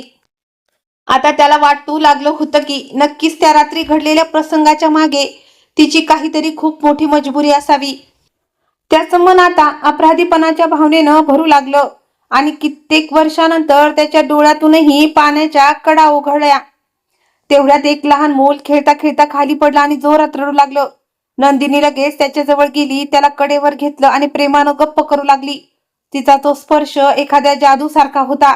विराज हे पाहून आतून पूर्णपणे हादरून गेला. त्याला आता समजू लागलं होतं की नंदिनीनं आपल्या स्वतःच्या साऱ्या सुखांचा त्याग करून हे कठीण आयुष्य कदाचित इतरांसाठी निवडलं होतं, किंवा ती मजबुरीनं जगत होती. इतकी सुजान आणि कनवाळू स्त्री केवळ काही पैशांसाठी कुणाचा विश्वासघात करू शकत नाही. त्याच्या डोक्यात आता जुन्या आठवणी आणि स्वतःच्या डोळ्यांनी पाहिलेलं ते सत्य यांच्यात एक भयंकर मानसिक युद्ध सुरू झालं होतं. रात्र आणखीनच गडद झाली होती आणि गल्ल्यांमध्ये पूर्णपणे सन्नाटा पसरला होता. फक्त कुठेतरी दूर दोन कुत्र्यांच्या भुंकण्यांचा आवाज येत होता. नंदिनीनं आपल्याला पाहण्यापूर्वी आता इथून निघून जावं असं विराजला वाटलं. जड पावलांनी तो आपल्या महागड्या गाडीपाशी परत आला, पण त्याचं मन मात्र अजूनही त्या छोट्या ओलसर खोलीत अडकून पडलं होतं. गाडीची ती मऊ आलिशान सीटही आता त्याला काट्यासारखी टोचत होती. रस्ताभर त्याच्या डोळ्यांसमोर नंदिनीचा तो शांत आणि निस्वार्थी चेहराच फिरत होता, जिने कोणतीही तक्रार न करता प्रत्येक दुःख आपलंसं केलं होतं. त्याला आठवलं की कशा प्रकारे त्याने सर्वांसमक्ष तिच्या हातातील डब्बा खाली पाडून तिला खाली पडलेलं अन्न उचलण्यास भाग पाडलं होतं. आता तो स्वतःच्या कृत्यामुळे पश्चातापाच्या आगीत जळत होता. त्याला वाटू लागलं की कदाचित स्वतःपेक्षा लहान आणि हलक्या मनाचा माणूस या जगात दुसरा कोणीच नाही. त्यांची अब्जावधींची संपत्ती आणि सगळं यश आता त्याला एखाद्या मोठ्या ओझ्यासारखं वाटू लागलं होतं. पुढच्या दिवशी सकाळी जेव्हा सूर्याचा प्रकाश त्याच्या आलिशान बेडरूम मध्ये पोहोचला, तेव्हा काल रात्री घडलेलं सगळं काही त्याला एखाद्या अधुऱ्या स्वप्नासारखं वाटलं. पण तरीही त्याने अजिबात वेळ न घालवता आपल्या सेक्रेटरीला फोन लावला आणि स्पष्ट शब्दात सांगितलं, नंदिनीचा गेल्या 5 वर्षाचा पूर्ण भूतकाळ बाहेर काढा. एकही गोष्ट सुटता कामा नये. आता त्या रात्रीनंतर नेमकं काय घडलं होतं आणि नंदिनी या थराला कशी पोहोचली त्याला जाणून घ्यायचं होतं. त्याच्यातील तो कठोर बिझनेसमॅन आता कुठेतरी हरवला होता आणि त्याची जागा आता एका तुटलेल्या प्रेमीनं घेतली होती, ज्याला कोणत्याही किमतीत फक्त सत्य हवं होतं. पूर्ण दिवस ऑफिसमध्ये विराजचं कशातच लक्ष लागत नव्हतं. नंदिनी कधी पिझ्झा घेऊन येईल यासाठी तो वारंवार घड्याळाकडे पाहत होता. पण त्या दिवशी नंदिनी आलीच नाही. तिच्याऐवजी एक दुसरा मुलगा आला, ज्याने सांगितलं की नंदिनीची तब्येत खूप जास्त खराब आहे. हे ऐकताच विराजच्या काळजाचा ठोका चुकला. त्याला वाटलं की त्याने जे तिला इतकं मानसिकदृष्ट्या छळलं होतं, कदाचित याचमुळे तिची ही अवस्था झाली असावी. तो कोणालाही काही न सांगता तिथून लगेच बाहेर पडला. तो जेव्हा पुन्हा त्या वस्तीत पोहोचला, तेव्हा दिवसाच्या प्रकाशात तिथली परिस्थिती आणखीनच भीषण दिसत होती. लोक त्याच्या महागड्या गाडीकडे आणि त्याच्याकडे आश्चर्याने पाहत होते, पण विराजला कोणाचीच पर्वा नव्हती. त्याला फक्त नंदिनीपर्यंत पोहोचायचं होतं. तो थेट त्या छोट्या खोलीत गेला, जिथे नंदिनी एका फाटलेल्या चटईवर पडली होती. तीव्र तापामुळे तिचं पूर्ण शरीर थरथर कापत होतं. तिचे डोळे बंद होते आणि ती बेशुद्ध अवस्थेत काहीतरी बडबडत होती. विराजने जसे तिचे शब्द ऐकले तसं त्याचं काळीज हेलावलं. ती म्हणत होती, विराज, मला माफ कर. मी हे सगळं फक्त तुझ्यासाठी केलं. हे ऐकताच जणू विराजच्या पायाखालची जमीन सरकली. त्याने हळूच नंदिनीचा हात आपल्या हातात घेतला. तिचा हात तापाने पूर्ण फणफणला होता. विराजच्या डोळ्यातून अश्रू टपकून तिच्या हातावर पडू लागले. त्याला सुचत नव्हतं की काय करावं. त्याच्या मनात फक्त एकच विचार होता की कोणत्याही परिस्थितीत नंदिनीला या नरकातून बाहेर काढायचं आणि सुरक्षित ठेवायचं. त्याला जाणीव झाली की तो पूर्ण 5 वर्ष एका चुकीच्या समजात जगत राहिला आणि मनात हा तिरस्कार पाळत राहिला. त्याने लगेच आपल्या पर्सनल डॉक्टरला फोन केला आणि सक्तीनं सांगितलं, एकही मिनिट वाया न घालवता या पत्त्यावर पोहोचा. तो खोलीबाहेर उभा राहून त्या दुर्गंधीयुक्त गल्लीकडे पाहत होता आणि स्वतःलाच कोसत होता की त्याने किती मोठा गुन्हा केला आहे. आजूबाजूला बरेच लोक गोळा झाले होते, पण विराजचं लक्ष कोणाकडेच नव्हतं. तो फक्त नंदिनीच्या शुद्धीवर येण्याची वाट पाहत होता. त्याला पहिल्यांदा समजलं होतं की खरी संपत्ती पैसा नसून माणसाचा स्वभाव आणि त्याचं चारित्र्य असतं, आणि नंदिनीने शेवटच्या श्वासापर्यंत ते चारित्र्य जपलं होतं. काही वेळातच डॉक्टर तिथे पोहोचले आणि त्यांनी नंदिनीला तपासलं. डॉक्टरांनी सांगितलं की गरजेपेक्षा जास्त कष्ट आणि वेळेवर अन्न न मिळाल्यामुळे तिची ही अवस्था झाली आहे. विराजने डॉक्टरांना सांगितलं, जगातील सर्वात चांगली औषधं द्या, पण तिच्या उपचारात कोणतीही कमतरता राहता कामा नये. त्यानंतर तो तिथे जमिनीवर खाली बसला. त्याला त्याच्या महागड्या कपड्यांचीही पर्वा नव्हती. तो फक्त नंदिनीच्या फिकट पडलेल्या चेहऱ्याकडे पाहत राहिला. त्या क्षणी त्याला जाणवलं की तो आपली सर्व संपत्ती, आपलं संपूर्ण यश आणि आपला सगळा अहंकार नंदिनीच्या चरणावर वाहू शकतो. काही वेळानं नंदिनीने हळूहळू आपले डोळे उघडले. समोर विराजला पाहून तिला असं वाटलं जणू ती एखादं स्वप्न पाहत आहे किंवा मग तिची शेवटची वेळ जवळ आली आहे. तू तू इथे का आलास? मला माझ्या नशिबावर सोडून दे, नंदिनीने अत्यंत क्षीण आणि अशक्त आवाजात म्हटलं. विराजने तिचे दोन्ही हात आपल्या हातात घट्ट धरले आणि त्याच्या डोळ्यातून अश्रू वाहू लागले. मी आता तुला कधीच सोडून जाणार नाही नंदिनी. मला सगळं सत्य समजलं आहे, त्याने रडत रडत सांगितलं. खिडकीबाहेर पुन्हा एकदा जोराचा पाऊस सुरू झाला होता. पण यावेळी तो पाऊस भीतीदायक वाटत नव्हता, तर जणू त्यांच्या मनातील सगळी मणी धुवून टाकणारा वाटत होता. विराजने नंदिनीला हळूच आधार देऊन बसवलं आणि तिला पाणी पाजलं. त्याच्या डोळ्यात आता केवळ प्रेम, आपुलकी आणि संपूर्ण समर्पण होतं. त्याला माहित होतं की अजून बऱ्याच प्रश्नांची उत्तरं मिळणं बाकी आहे, पण सर्वात आधी त्याला नंदिनीचा तुटलेला विश्वास परत जिंकायचा होता. आणि हाच आज त्याच्या आयुष्यातील एक नवीन सुरुवातीचा पहिला आणि सर्वात महत्वाचा टप्पा ठरणार होता. त्या छोट्याशा खोलीत जिथे आतापर्यंत फक्त गरिबी आणि भिंती वावरत होती, आज पहिल्यांदाच आशेनं पाऊल ठेवलं होतं आणि पूर्ण वातावरणात एक वेगळी शांतता पसरली होती. विराजने मनातल्या मनात शपथ घेतली की ज्या लोकांनी नंदिनीला या अवस्थेत आणून सोडला आहे, त्यांना तो कोणत्याही परिस्थितीत सोडणार नाही. तेवढ्यात त्याला त्याच्या आईचा चेहरा आठवला, ज्या नेहमी नंदिनीला कमी दाखवण्यासाठी नवनवीन मार्ग शोधत असायच्या. आता त्याला कोणत्याही परिस्थितीत सत्य जाणून घ्यायचं होतं, मग ते सत्य त्याच्या स्वतःच्या कुटुंबाच्या विरोधात का असेना. त्याने लगेच आपल्या एका जुन्या मित्राला म्हणजेच दक्षला फोन केला, जो आता पुण्यातील एक नावाजलेला खाजगी गुप्तहेर बनला होता. विराजने त्याला नंदिनीचं अचानक गायब होणं आणि तिच्या वडिलांचा व्यवसाय कसा उद्ध्वस्त झाला याबद्दलची इत्थंभूत माहिती काढण्यास सांगितली. एका आठवड्यानंतर दक्षने त्याला एका फर्ग्युसन रोडवरील एका शांत कॉफी शॉपमध्ये बोलावलं. तिथलं वातावरण अगदी शांत आणि व्यावसायिक होतं. विराजच्या हृदयाचे ठोके खूप वेगाने पडत होते, कारण त्याला जाणवत होतं की तो आता त्या सत्याच्या अगदी जवळ पोहोचला आहे, जे त्याचं पूर्ण आयुष्य बदलून टाकणारं होतं. तो फक्त त्या फाईलची वाट पाहत होता, ज्यामध्ये गेल्या 5 वर्षातील प्रत्येक रहस्य जडलेलं होतं. दक्षने त्याच्या समोर एक जाड फाईल ठेवली, एक मोठा विश्वास घेतला आणि थेट विराजच्या डोळ्यात पाहत सांगायला सुरुवात केली. नंदिनीनं आपल्या वडिलांची अब्रू वाचवण्यासाठी आपली संपूर्ण मालमत्ता कशी पणाला लावली होती हे त्याने सांगितलं. विराज, त्यावेळी तुझ्या कंपनीवर जो फसवणुकीचा गुन्हा दाखल झाला होता, तो खरं तर आधीपासून रचलेला एक कट होता. दक्षने उलगडा केला. तो पुढे म्हणाला की नंदिनीने या सर्व लोकांचे पैसे स्वतः चुकते केले होते, जे विराजला तुरुंगात पाठवण्याची धमकी देत होते. हे ऐकताच विराजच्या हातातील कॉफीचा कप सुटता सुटता राहिला आणि त्याचा चेहरा भीतीने पांढरा फटक पडला. फाईलच्या आत काही अशी कागदपत्र होती, ज्यावर त्याची आई कुमुदताई यांची सही होती. ती सही पाहून विराज पूर्णपणे हादरून गेला. दक्षने सांगितलं की कुमुदताईंनी नंदिनीला ब्लॅकमेल केलं होतं की जर तिने विराजच्या आयुष्यातून स्वतःला बाजूला केलं नाही, तर त्या तिला आणि तिच्या कुटुंबाला पूर्णपणे उद्ध्वस्त करून टाकतील. नंदिनीकडे दुसरा कोणताही मार्ग उरला नव्हता, कारण विराजचं करिअर सुरू होण्यापूर्वी संपून जावं असं तिला अजिबात वाटत नव्हतं. म्हणूनच तिने स्वतःला सर्वांच्या नजरेत वाईट बनवून घेतलं आणि आपल्या प्रेमाचा बळी दिला, जेणेकरून विराज आपल्या ध्येयापर्यंत पोहोचू शकेल. हे सगळं ऐकून विराजला असं वाटलं जणू कोणीतरी त्याच्या छातीत एकाच वेळी हजारो खंजीर खुपसले असावेत. खरा धक्का तर पुढे होता.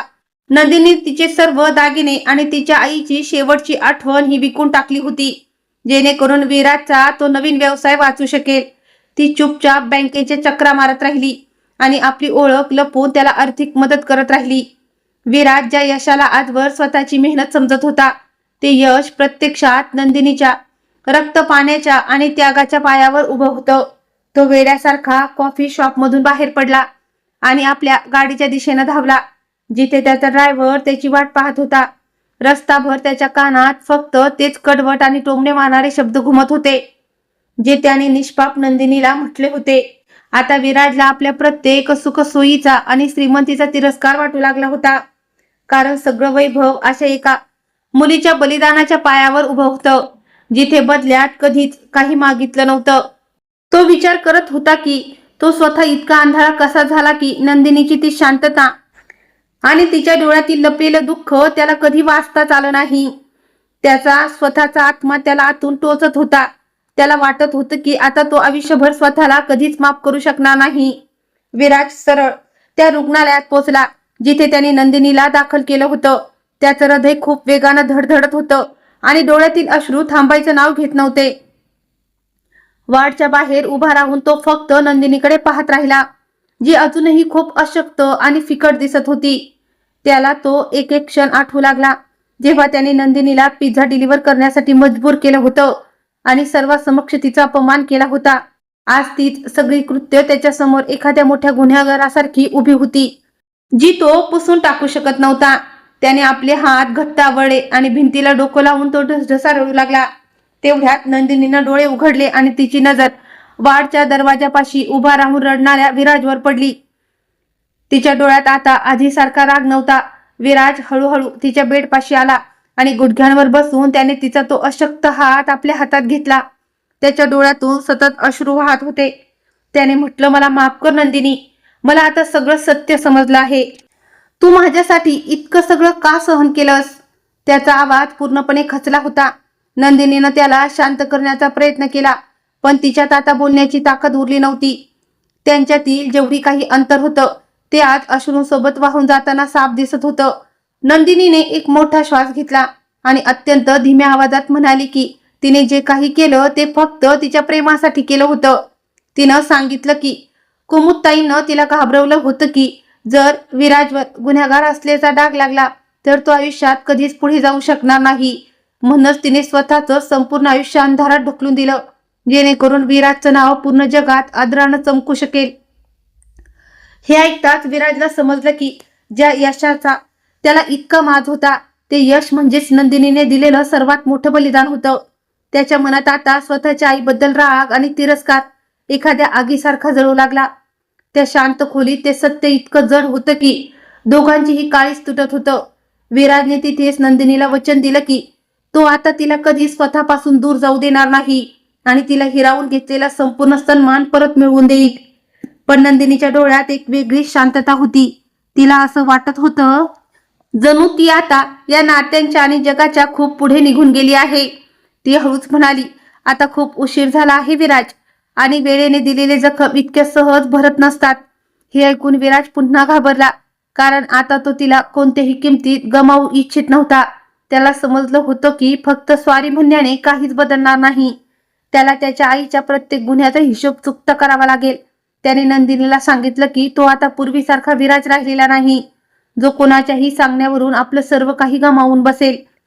त्याने डॉक्टरांशी बोलून नंदिनीच्या उपचारासाठी एक विशेष वैद्यकीय टीम नेमण्यास सांगितली, जेणेकरून ती लवकर बरी होईल. त्या रात्री तो पूर्ण वेळ तिच्या बेडपाशी बसून राहिला, तिच्या प्रत्येक श्वासावर लक्ष ठेवून, जणू आपल्या असण्याने तो तिला पुन्हा जगण्याची उमेद देत होता. पुढच्या दिवशी सकाळी विराज सरळ आपल्या घरी पोहोचला, जिथे कुमुदताई आरामात बसून चहा पित होत्या. त्यांच्या चेहऱ्यावर तोच अहंकार होता जो पाहून आज विराजचं रक्त उसळलं. त्याने दक्षने दिलेली ती संपूर्ण फाईल टेबलावर जोरात आपटली आणि आपल्या आईकडे जाब मागितला. फाईल पाहताच कुमुदताईंचा चेहरा उतरला, पण तरीही त्यांनी आपली चूक मानण्यास नकार दिला. त्या म्हणाल्या की त्यांनी जे काही केलं ते फक्त विराजच्या चांगल्या भविष्यासाठी केलं होतं. त्यावर विराज रागाने ओरडला, मला असं भविष्य अजिबात नकोय जे एखाद्या निरपराध मुलीचं आयुष्य आणि तिचा सन्मान चिरडून बनवलं गेलं असेल. तो म्हणाला की ज्या मुलीला मी इतकी वर्ष धोकेबाज समजत राहिलो तीच त्याची सर्वात मोठी ताकद आणि खरी रक्षक निघाली. पण कुमुदताईंच्या मनात अजूनही कोणताही पश्चाताप नव्हता. त्या अजूनही नंदिनीला चुकीचं ठरवत होत्या.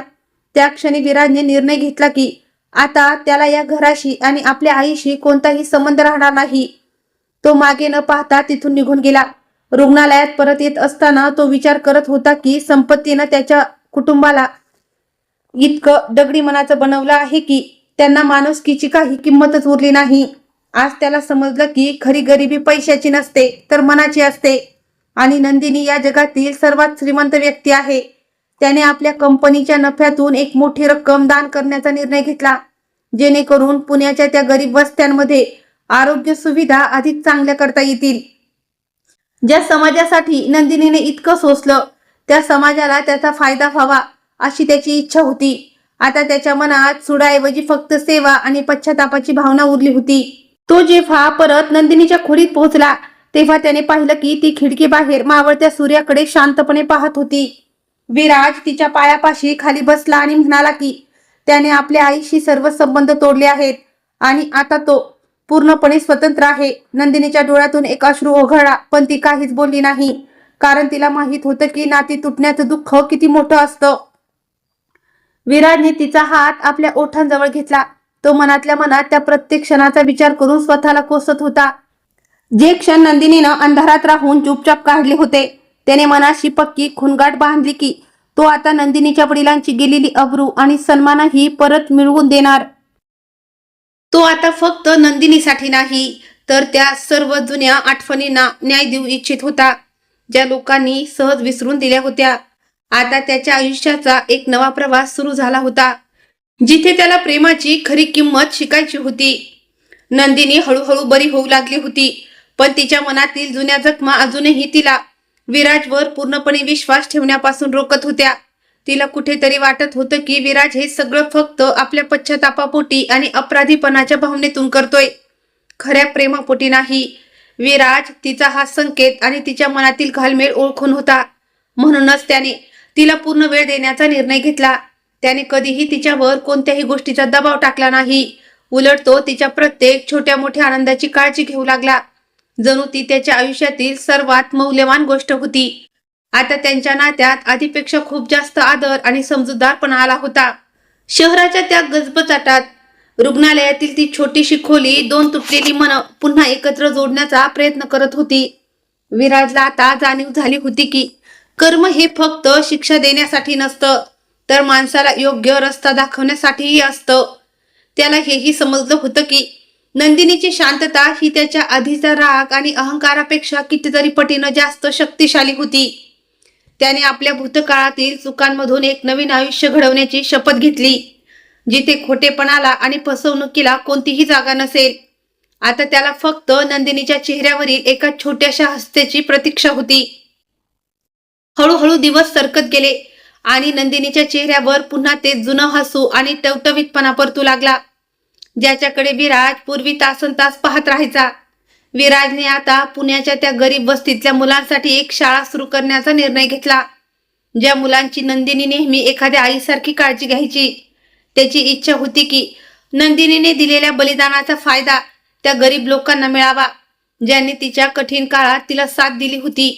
नंदिनीने जेव्हा हे ऐकलं, तेव्हा पहिल्यांदाच तिच्या डोळ्यात विराजसाठी एक अभिमान आणि आपुलकी स्पष्टपणे दिसून आली. विराज खरोखर बदलला आहे आणि त्याला आपली प्रत्येक चूक सुधारायची आहे, याची जाणीव तिला झाली. रात्री जेव्हा चांदण्यांचा प्रकाश खिडकीतून खोलीत येत होता, तेव्हा नंदिनीनं विराजला आपल्याजवळ बोलावलं आणि त्याचा हात हातात घेतला. ती म्हणाली, विराज, मी तुला कधीच माफ केलं आहे, पण आता तुला स्वतःलाही माफ करायला शिकावं लागेल, कारण मनावर इतकं मोठं ओझं घेऊन कोणीच आयुष्य जगू शकत नाही. नंदिनीचे हे शब्द ऐकताच विराजने आपलं डोकं तिच्या मांडीवर ठेवलं. आज पहिल्यांदा त्याला ते सुख आणि शांतता मिळाली, जी अब्जावधीची संपत्तीही त्याला देऊ शकली नव्हती. दोघांनाही माहीत होतं की पुढचा रस्ता सोपा नाहीये, पण आता ते एकटे नव्हते. त्यांच्या प्रेमाची ही नवीन सुरुवात आता पूर्ण सत्य आणि विश्वासाच्या पायावर होणार होती. नंदिनीला रुग्णालयातून डिस्चार्ज मिळाल्याची वेळ जवळ आली होती. विराजने तिच्या राहण्यासाठी एक अतिशय सुंदर आणि हवेशीर घर तयार करून घेतलं होतं. त्याची इच्छा होती की नंदिनीने पुन्हा एकदा स्वतःच्या पायावर उभं राहावं, पण यावेळी कोणाच्या उपकारावर नाही, तर स्वतःच्या हक्काने. त्याने नंदिनीच्या वडिलांच्या नावावर एक फाउंडेशन देखील सुरू केलं, जेणेकरून प्रामाणिकपणे व्यवसाय करणं आणि गरजूंना मदत करणं हे कार्य नेहमी जिवंत राहील. नंदिनीनं स्मित हास्य करत आपल्या नवीन आयुष्याकडे पाऊल टाकलं. तिचा आता कर्मावर पूर्ण विश्वास बसला होता की शेवटी कर्म नेहमी सत्याचीच साथ देतं. आता त्या दोघांमध्ये आधीपेक्षा खूप जास्त समजूतदारपणा आणि आपुलकी आली होती. पण तेवढ्यात एक अशी बातमी आली, ज्याने सर्वांनाच हादरून सोडलं. कुमुदताईंना अचानक हृदयविकाराचा तीव्र झटका आला आणि त्यांची प्रकृती अत्यंत चिंताजनक झाली होती. संपूर्ण घरात तणावाचं वातावरण होतं. विराजच्या मनातही एक अकालनीय युद्ध सुरू होतं. तो आपल्या आईच्या कृत्यांचा तिरस्कार करत होता, पण शेवटी ती त्याची आई होती आणि रक्ताचं नातं त्याला वारंवार त्यांच्याकडे खेचत होतं. नंदिनीनं विराजच्या डोळ्यातील ती अस्वस्थता ओळखली. तिने एकही क्षण वाया न घालवता त्याला आपल्या आईकडे जाण्यास सांगितलं. तिने समजावलं की कठीण वेळी राग किंवा तिरस्कार नाही, तर माणुसकी सर्वात वर असायला हवी. विराज जेव्हा रुग्णालयात पोचला तेव्हा त्याने पाहिलं की त्याची आई व्हेंटिलेटरवर होती. त्यांच्या चेहऱ्यावरील तो सगळा रुबाब आणि गर्व पार गायब झाला होता. डॉक्टरांनी स्पष्ट सांगितलं की त्यांच्या वाचण्याची आशा खूप कमी आहे आणि कदाचित त्यांच्याकडे आता जास्त वेळ उरलेला नाही. हे ऐकून विराज पूर्णपणे खचला. तो त्यांच्या बेडपाशी जाऊन बसला आणि त्याने त्यांचा तो थंड पडलेला हात आपल्या हातात घेतला. या क्षणी त्याला लहानपणाच्या काही अंधुक आठवणी येऊ लागल्या आणि त्यांचं मन कासावीस झालं. तो विचार करू लागला की कशा प्रकारे अहंकार आणि द्वेषाने एका हसत्या खेळत्या कुटुंबाचा नाश केला आणि शेवटी सर्वांना कसं एकटं पाडून दिलं. तेवढ्यात कुमुदताईंनी हळूहळू आपले डोळे उघडले. त्यांनी विराजला आपल्या समोर पाहिलं तेव्हा त्यांचे सुकलेले ओठ थरथरू लागले, जणू त्या काहीतरी बोलू इच्छित होत्या. अत्यंत कष्टाने त्यांनी नंदिनी असं नाव घेतलं. हे ऐकताच विराजच्या हृदयाचे ठोके वाढले. तो समजला की त्याची आई आपल्या शेवटच्या क्षणी आपल्या पापांचं ओझं हलकं करू इच्छिते. कुमुदताई डोळ्यात अश्रू आणून म्हणाल्या की नंदिनीला मजबूर करणाऱ्या आणि तिच्या वडिलांचा व्यवसाय उद्ध्वस्त करणाऱ्या त्याच होत्या. त्यांनी हेही सांगितलं की नंदिनीने कधीच त्यांच्या विरुद्ध एक शब्दही काढला नाही, कारण तिला फक्त विराजचा आनंद आणि त्याची इज्जत वाचवायची होती. त्या रडत रडत म्हणाल्या, नंदिनीसारखी मुलगी कदाचित पुन्हा कधीच या जगात मिळणार नाही, पण मी नशिबाने मिळालेली ही लक्ष्मी धुडकावून लावली. विराजला जाणवलं की कर्माचा हिशोब शेवटी पूर्ण झालाच. त्याची आई आता स्वतःच्या कर्माच्या आगीत जळत होती. त्याने लगेच नंदिनीला खोलीच्या आत बोलावलं, जेणेकरून ती आपल्या आईच्या डोळ्यातील हा खरा पश्चाताप पाहू शकेल. नंदिनी खोलीत आली आणि काहीही न बोलता तिने कुमुदताईंच्या कपाळावर हात ठेवला. तिच्या मनात आता कोणताही राग किंवा तिरस्कार नव्हता. नंदिनीची हीच महानता पाहून कुमुदताईंच्या डोळ्यातून अश्रूंच्या धारा वाहू लागल्या. त्यांनी नंदिनीचे दोन्ही हात घट्ट धरले आणि रडत तिची माफी मागू लागल्या. त्यांनी म्हटलं की जर तिने त्यांना मनापासून माफ केलं तर कदाचित त्यांच्या आत्म्याला थोडी शांतता लाभेल. त्यावर नंदिनी फक्त इतकंच म्हणाली, कर्म आपला रस्ता स्वतः शोधून काढतं. मी तुम्हाला खूप आधीच माफ केलं आहे. रुग्णालयाच्या त्या खोलीत आता एक गूढ शांतता पसरली होती, जिथे कधी काळी एका मोठ्या साम्राज्यावर राज्य करणारी स्त्री आज आपल्या कर्मासमोर हार मानून बसली होती. विराजला त्या दिवशी समजलं की पैसा आणि ताकद मृत्यूपुढे किती क्षुल्लक असतात. शेवटी माणूस फक्त आपल्या कर्माची शिजोरी घेऊनच जातो. कुमुदताईने विराजचा हात नंदिनीच्या हातात ठेवला आणि कायमचे आपले डोळे मिटले. जणू शेवटी त्यांना त्यांच्या मुक्तीचा मार्ग सापडला होता. तो प्रसंग, तिरस्काराचा एक मोठा प्रवास संपून गेला, पण मागे एक खोल उदासी सोडून गेला. अंतिम संस्कारानंतर विराजने नंदिनीला सांगितलं की ते दोघे आता पुन्हा आपल्या जुन्या आलिशान आयुष्यात परत जाऊ शकतात, जिथे सगळं काही पहिल्यासारखं भव्य असेल. पण नंदिनीने त्याच्याकडे पाहिलं आणि अत्यंत शांतपणे मान हलवून नकार दिला. तिची ही गोष्ट विराजच्या मनाला कुठेतरी लागली. नंदिनी म्हणाली, विराज, मी आता ती जुनी नंदिनी राहिलेली नाही, जी फक्त सुखसोयींची गुलाम होती आणि जिचा स्वतःच्या मेहनतीवर विश्वास नव्हता. आता मी जशी आहे तशीच खूप आनंदी आहे, कारण याच गरिबीच्या प्रवासाने मला सत्याची खरी ओळख करून दिली आहे. ती पुढे म्हणाली, विराज, याच संपत्तीनं आपल्या प्रेमाला जाळून खाक केलं होतं आणि मला पुन्हा त्याच ठिकाणी जायचं नाहीये, जिथे माणसाची माणुसकी संपून जाते. तिने विराजला समजावलं की त्याची ही संपत्ती आणि पैसा आता त्या लोकांच्या कामी आला पाहिजे, जे रोज या व्यवस्थेत गरीब म्हणून भरडले जातात. तिची इच्छा होती की विराजने आपले यश स्वतःपुरते मर्यादित न ठेवता इतरांचे आयुष्य सावरण्यासाठी वापरावे. विराजला समजलं होतं की नंदिनी आता विचारांनी त्याच्यापेक्षा खूप पुढे निघून गेली आहे. त्याने नंदिनीला विनवणी केली, कमीत कमी तू माझ्यासोबत राहा. आयुष्य कसंही असो, पण आता मला एकटं राहायचं नाहीये. नंदिनीनं एक हलकं हसू हसत म्हटलं, विराज, कर्माचा हिशोब प्रत्येक माणसाला स्वतःच चुकता करावा लागतो आणि तुलाही तुझा रस्ता आता प्रामाणिकपणे स्वतःच निश्चित करावा लागेल.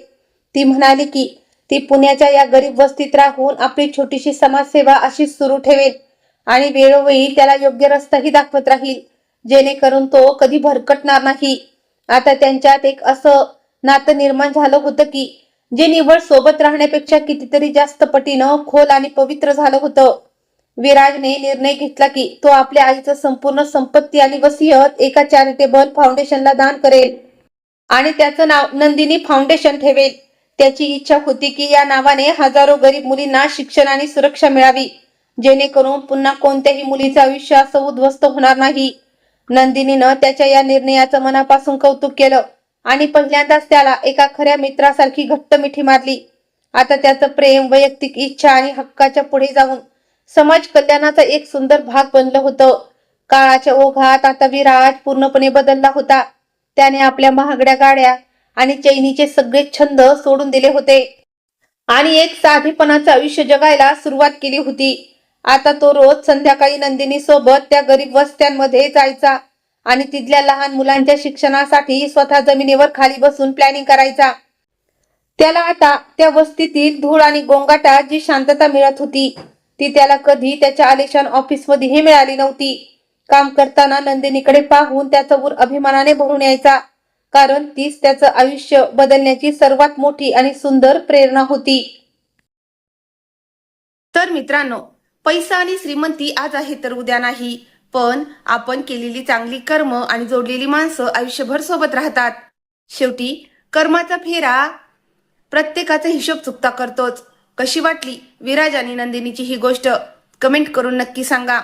आणि हो, तुम्ही आपली ही गोष्ट कुठून पाहत आहात ते मला कमेंट करून नक्की कळवा, जेणेकरून मलाही समजेल की आपली ही ट्रू स्टोरी कुठे कुठे पोहोचली आहे. व्हिडिओ आवडला असेल तर लाईक करा, शेअर करा आणि आपल्या चॅनलला सबस्क्राईब करायला विसरू नका. पुन्हा भेटूया अशाच एका नव्या गोष्टीसह. धन्यवाद.